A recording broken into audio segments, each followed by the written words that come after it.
Hi friends, welcome back to my channel on What's Cooking today on Perfect Eats. If you guys are new here, my name is Emma and I make easy breezy recipes for those of you guys who are new to cooking.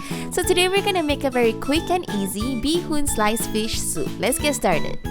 So obviously you'll need a portion of Hoon, some sliced fish, corn flour, your choice of vegetables, 1 ikan billis stock cube, some evaporated milk, sesame oil, soy sauce, minced garlic, some sliced shallots, as well as sliced chili. So we'll start by soaking our portion of Hoon in some water and we'll set it aside.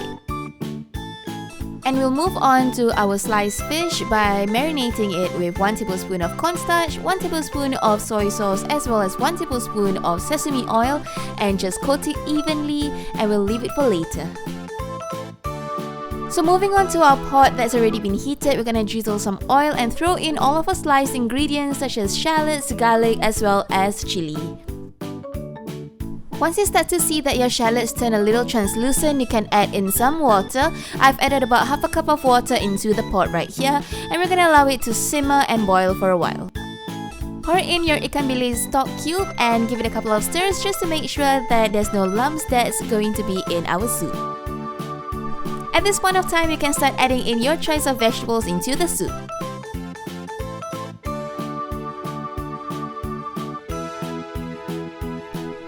Next, add in your sliced fish and do not add in the marinade, just the fish slices will do.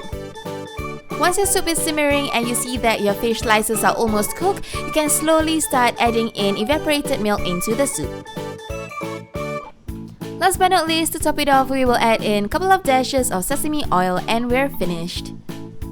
It's time to pour your soup over the drained Hoon and you're finished. I hope you guys give this recipe a try and let me know what you guys think. Be sure to like and subscribe to our YouTube channel or follow us on Instagram for more easy breezy recipes. Bye guys!